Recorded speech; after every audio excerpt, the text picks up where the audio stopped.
دکھا دیا ہے کہ ایسی عورت جو ہے وہ پورے خاندان کو برباد کر کے چھوڑتی ہے. حالانکہ اس کو سوچنا چاہیے تھا، اس کی اتنی ساری بیٹیاں ہیں، اس کو سوچنا چاہیے تھا کہ اس کا امپریشن جو ہے اس کی بیٹیوں کے نصیب پہ پڑے گا. خیر، لیکن جہاں تک فاطمہ کی بات ہے، اگر جو ہے وقار اس سے مل چکا ہو، اس سے بات کر چکا ہو، تو وقار کو بھی پتہ ہوگا کہ فاطمہ کس نیچر کی ہے. ویسے ایک دو ملاقاتوں میں تو نہیں پتہ چلتا، لیکن ہمیں کیا پتہ یہ ان کے گاؤں کے ہیں، وہ ستارہ کے گھر بہت رہی ہے، کیا پتہ ان کی آپس میں کوئی بات چیت بھی ہوئی ہو اور وقار کو کچھ آئیڈیا ہو کہ فاطمہ کس نیچر کی ہے، یا ستارہ کو آئیڈیا ہو. یار یہ تو بھی ساری سنی سنائی باتیں ہیں نا، ہمیں ابھی تک کوئی پروف تو ملا نہیں. ہاں یہ ضرور میں کہہ سکتی ہوں ستارہ کے گھر سے بہت ساری چیزیں لیک ہوئی ہیں، لیکن اس عرصے میں صرف فاطمہ ہی ستارہ کے پاس نہیں تھی، بلکہ نجو کا باپ بھی ستارہ کے پاس تھا. اس لیے ہم کوکشور ہو کر یہ بات نہیں کر سکتے کہ ستارہ کے گھر کی باتیں فاطمہ نے باہر نکالی ہیں یا بڑھو نے، کیونکہ یہاں پر کچھ لوگوں کا یہ کہنا تھا. کل ایک ہیٹر خاتون کہہ رہی تھی، وہی زہری کہہ رہی تھی کہ بھائی فاطمہ کے پاس تو موبائل بھی نہیں تھا، یہ تھا وہ تھا، تو بڑھو کے پاس موبائل تھا، اور فاطمہ کو اتنی تو پرمیشن ہوگی کہ دادی کا موبائل یوز کر لے، یا بچوں کے گیجٹس ہیں، گیجٹس کیا فونز ہی ہوتے ہیں ان کے پاس. خیر، دوسری چیز میں یہ بھی بتا دوں کہ بہت سی بہنیں جا کر جو ہے وہ اس کے چینل کو واچ کرتی ہیں، زہری کے چینل کو میرے چینل کے تھرو، یا جتنے بھی ہمارے سپورٹرز بات کر رہے ہیں اس ٹاپک کے اوپر، یہ جاتی ہیں پھر ان کو سرچ کرتی ہیں. تو اس طرح اس کے چینل کو فائدہ ہو رہا ہے، کیونکہ پچھلی بار بھی جب میں نے آ کر یہاں شور مچایا تھا کہ یہ زہری ہے، تب بہت سارے لوگ یار اس کو کھڑے میرا خیال ہے کوئی 1000 1500 اس کو سبسکرائبرز مل گئے تھے، اور لوگوں نے آ کے باقاعدہ اس کو مبارکبادیں دی تھیں کہ بھائی آپ کو اتنا زبردست شاؤٹ آؤٹ مل گیا. جی بالکل، جاذب کی طرف سے شاؤٹ آؤٹ ملا تھا، اور اس بندی کا جو ہے وہ سبسکرائبرز بھی گین ہوئے تھے اور چینل کا واچ ٹائم بھی بڑھا تھا.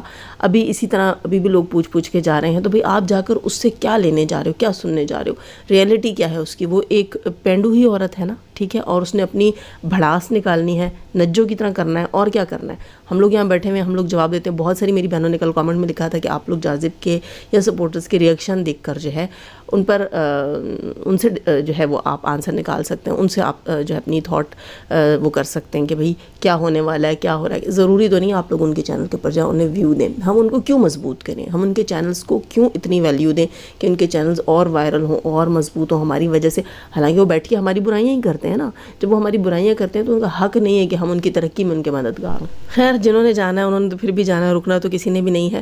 یہاں پر میں ایک اور بات بتا دوں کہ وقار اور اس کی ماں بھی اسی بات سے ریلیٹڈ اسلام آباد جا رہے ہیں. انہوں نے شاید یہ بات وہاں جا کر ٹیبل ٹاک کرنی ہے ستارہ کے ساتھ، ستارہ کی ماں کے ساتھ، نجو کے ساتھ، اور یہ ڈیل کسی اور چیز پر بدل کر یا کم زیادہ کر کے یا کسی طریقے سے اس کو اپنے سہولت کے حساب سے اس کو مینیج کر کے دونوں فیملیز کے بیچ میں اس بات کو جو ہے وہ ڈسکس کر کے کوئی بہتر رزلٹ کی طرف جانا ہے. اچھا، یہاں پر اس کی ڈیمانڈ سے ریلیٹڈ بہت لوگوں کا کہنا ہے یہ لالچی ہے، یہ ہے وہ. ہاں وہ لالچی ہے، یہ ہم سب جانتے ہیں، لیکن یہ جو اس کی ڈیمانڈ ہے میرے خیال سے شرعی اعتبار سے بالکل جائز ہے.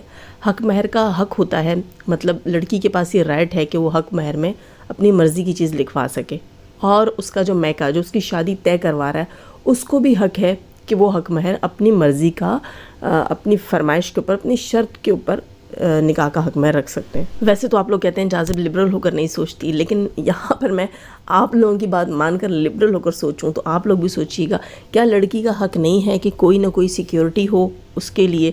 اور یہ ہمارے مذہب میں تو جائز ہے. اچھا، میں اپنے مذہب کو بھی لے کر چلتی ہوں تو لوگ کہتے ہیں یہ پتہ نہیں پھوٹ ڈلوانا چاہتی ہے، یہ کرتی ہے وہ کرتی ہے. نہیں، جو میرے ساتھ شروع سے جڑے ہوئے ہیں وہ اچھے سے جانتے ہیں کہ جاذب کبھی بھی مذاہب کے بیچ میں بات نہیں کرتی، نہ کسی ایسی چیز کو ہوا دیتی ہیں جو مذاہب کی چیز کو خراب کریں. یہ ہمارا دین نہیں سکھاتا. اگر میں لبرل ہو کر سوچتی ہوں نا تو میں بہت سی چیزیں غلط کر جاؤں گی. ہمارے دین نے ہمیں غلطیوں کی گنجائش کا بھی بتایا ہوا ہے اور صحیح چلنے کے فرض کا بھی بتایا ہوا ہے. یہ باتیں ہر ایک کو سمجھ نہیں آئیں گی، صرف ایجوکیٹڈ لوگ ہی اس کو سمجھ سکتے ہیں کہ جب آپ کسی چیز کی لمیٹیشنز کو دیکھ کر چلیں گے نا تو آپ کسی کو نقصان پہنچانے والوں میں سے نہیں ہوں گے. تو میں لمیٹیشنز کو دیکھ کر چلتی ہوں. خیر، تو بات کرتے ہیں شرعی اعتبار سے. شرعی اعتبار سے فاطمہ کا حق بنتا ہے کہ وہ حق مہر اپنی مرضی کا رکھے، اپنی ڈیمانڈ کا رکھے، اور یہ اگر ان کی ڈیمانڈ ہے تو میرے خیال سے یہ ڈیمانڈ جائز ہے. اب آگے لڑکے والوں کی مرضی ہے کہ وہ اس ڈیمانڈ کو پورا کرتے ہیں یا نہیں کرتے ہیں. لڑکی کی سیکیورٹی کے لیے، کیونکہ آپ لوگ خود جانتے ہیں کہ لڑکی گاؤں کی ہے، لڑکا شہر کا ہے، دونوں کی ایج میں بھی بہت ڈفرینس ہے. اور اگر ان کو لگتا ہے کہ انہوں نے اپنی بچی کے فیوچر کو سیکیور کرنے کے لیے کوئی شرط ایسی رکھنی ہے تو میرے خیال سے یہ جائز ہے، کیونکہ یہ اکثر فیملیز میں ہوتا ہے. ہاں، نی نجو کا اگر ہم کریکٹر دیکھتے ہیں اس حساب سے ہمیں نی نجو سے اتنی نفرت ہو گئی ہے ستارہ کے خلاف، وہ اتنی پالیٹکس کرتی ہے، اتنی نفرت ہو گئی ہے. تو یہ چیز تب ہمیں غلط لگ رہی ہے. اگر ہم بچی کے حق کو دیکھتے ہیں، اس کی جگہ کسی کی بھی اولاد، کسی کی بھی بہن بیٹی بچی کو رکھ کر دیکھتے ہیں تو ہمیں یہ اس کا حق نظر آتا ہے. ٹھیک. اور جب ہم نجو کی بیٹی کو رکھتے ہیں تو وہاں ہمیں اس کا حق نظر نہیں آتا. کیوں؟ کیونکہ ہم نے اپنے مائنڈ میں نجو کا ایک جو ہے وہ ایک اس کا کریکٹر جو ہے نا اس کو پہچان لیا ہے. تو نجو ہمارے لیے وہ عزت، وہ ویلیو نہیں رکھتی کہ ہم یہ سوچیں کہ ہاں بھائی اس کی ڈیمانڈ صحیح ہے. تو اس چیز کو ایک سائیڈ میں رکھیں اور صحیح اور غلط کی بیس پہ اگر یہ کیا جائے کہ اگر فاطمہ کی شادی ہوتی ہی ہے وقار کے ساتھ اور فاطمہ یا اس کے پیرنٹس کی کوئی ڈیمانڈ ہے تو وہ جائز ہے. لیکن یہ ڈیمانڈ پوری کرنا نہ کرنا اب لڑکے والوں کے ہاتھ میں ہے. دیکھیں آپس میں ٹیبل ٹاک کرتے ہیں، کیا ڈیل نکلتی ہے آپس میں، کیا فائنل ہوتا ہے ان کا، وہ بھی دیکھا جائے گا. اس کے علاوہ میرے اس سے پہلے والے ریئیکشن کو جو کہ میں نے رات کو اپلوڈ کیا تھا آئی تھنک 12 سوا 12 کے بیچ میں، اس کو بہت لوگوں نے اپریشیٹ کیا. آپ لوگوں کا بہت سارا پیار ملا ہے، بہت بہت بہت شکریہ جناب. یہ تو تھی شرعی حق کی بات، یہ رکھتے ہیں سائیڈ میں. اب ہم بات کرتے ہیں دوسرے شرعی حق کی. جی بالکل، روبینہ کا ولاگ آیا. روبینہ نے اپنے ولاگ میں کہا کہ بھی میرے دونوں بیٹے مجھ سے لڑنے آئے یا میرے بیٹے مجھ سے لڑے یا مجھ پہ غصہ ہوا، ایسے کچھ تھا اس کا تھمبنیل. اندر سٹوری کیا تھی؟ سٹوری یہ تھی کہ ڈی ڈی اور بی بی آ کر بیٹھے ہوئے تھے نینو کے گھر میں، اور وہاں انہوں نے یہ بات کی کہ اجگر سے لینے ہیں پیسے. اور مذاق میں میرا خیال ہے بی بی نے یہ بھی کہہ دیا تھا کہ ڈی ڈی اور نینو جو ہے وہ اجگر سے پیسے لے کر کھا رہے ہیں، حرام کی کمائی کھا رہے ہیں. تو ڈی ڈی نے یہاں پر یہ کہا کہ حرام کی کمائی نہیں، ہماری اپنی زمین کا پیسہ ہے، وہ ہمارا حق ہے جو ہم نے ان سے وصولنا ہے. اچھا، ان لوگوں کا کہنا یہ تھا کہ اجگر نے ان سے یہ کہا ہے کہ اس وقت زمین کی قیمت 18 لاکھ تھی، جبکہ ان کا کہنا ہے کہ اس وقت زمین کی قیمت 22 لاکھ تھی. لیکن پھر بھی یہ کہتے ہیں چلو 18 ہی صحیح. اس حساب سے اجگر نے کہا کہ آدھے پیسے میں تمہیں دے چکا ہوں، بقایا آدھے ہیں میرے پاس اور میں تمہیں 10 لاکھ روپے دے دوں گا. ٹھیک. اب یہ ڈیمانڈ جو ہے مطلب یہ اس کی سٹیٹمنٹ ہے جس کو یہ نہیں مان رہے ہیں. اور بی بی اور ڈی ڈی کا کہنا یہ ہے کہ ہماری زمین کی جو موجودہ قیمت ہے اس کی آدھی ہمیں دو. اگر آدھا تم نے کہا ہے کہ میں نے اتار دیا ہے تو بقایا کی آدھی دو. اور اس حساب سے یہ کہتے ہیں ہمارے کوئی 30-35 لاکھ روپے بنتے ہیں آدھی قیمت کے حساب سے. تو اجگر نے ان سے کہا ہے کہ آپ 10 لاکھ روپے لیں اور مکا کریں. لیکن بی بی کا کہنا یہ کہ آپ ہم سے 11 لاکھ روپے لیں اور ہماری پوری زمین چھوڑ دیں.